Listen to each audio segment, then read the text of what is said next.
Great to match up with any 24 scale car or 26 scale car. Your options are wide open. Hello, this is BJ from Hearns Hobbies, and today I'm going to look at one of these Masterbox figures. This particular one is called Sabrina, and it's part of the Post-apocalyptic series in 24 scale. Now, you probably know that I do like my figures, and particularly plastic injection molded figures, because I like the way that the plastic is very easy to work with. Okay, so it doesn't have as sharp a detail as resin, but it is much cheaper, and I guess in that way, a bit more affordable for everyone. Okay, so let's have a closer look at this box art, and the box art on Masterbox figures are really outstanding, okay, particularly these newer ones.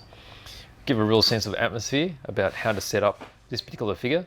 It's just not a girl that's all dressed up for hunting.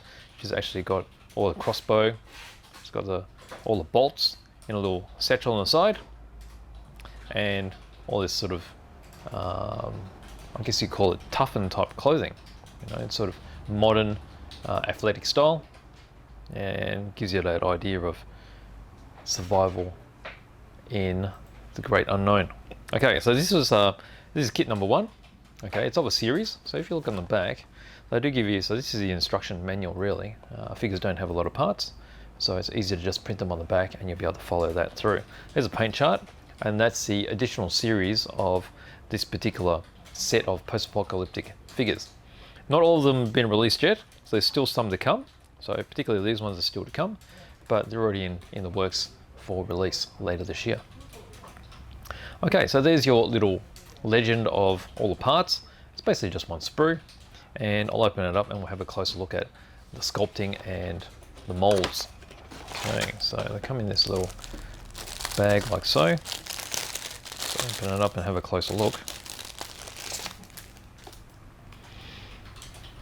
Okay, so it's very familiar with a lot of Masterbox kits, all in one sprue, and you'll get multiple parts so that each part has got nice clean molding on it.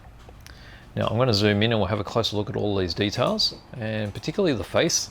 I always concentrate on the face, and that's a good judge of how good the figure is. So basically, if the head is not good, there we go. Alright, so I'm just going to move it around from different angles so you can see the shadows. Because sometimes when you've got plastic that's just molded in one colour, it's hard to see the actual detail. But you can see how realistic and all proportions are. The hair is nicely done, and it's all molded in one piece. Okay, so if we flip this around, the back of the head, and this is the detail on the hair as well. Okay, so that's a real plus. That's the first thing I would look at, and then we'll look at the rest. Okay, so you've got your arms there with the hands. Okay, so the hands have got gloves on them, that's why they look a little unnatural there. Really natural folds in the fabric. On the other side, you see there's solid pieces. And then on the other side, we have the weapon. Okay, so this is a crossbow, and you've got a knife in its sheath. You can see how sharp these particular details are on the grip on the bottom section there. Got little ammo pouches. Got some rolls here for the bedroll, and you see how that's been cut into 3 pieces. If that was in one piece, you won't be able to get the sharp detail of the roll fabric on the ends. So it's a little bit more work to glue that together and to align it, but once you've got it together, it'll look far superior than a one-piece mold. Okay, from there you've got a little map case. We go back to the head. So this is the scarf that goes around her neck. And you can see how they molded it at this particular angle. So if you molded this in the halves of the body, you won't be able to get this crisp detail across the top. And so this is where they've engineered it very well, so that the mold could apply all that sort of detail nicely from the top there. Okay, so there's all the bolts and a little quiver. The bow section of the crossbow. Got a hatchet in its mount, so she'll have that on her belt. Got the backpack. So the backpack's got really nice detail too.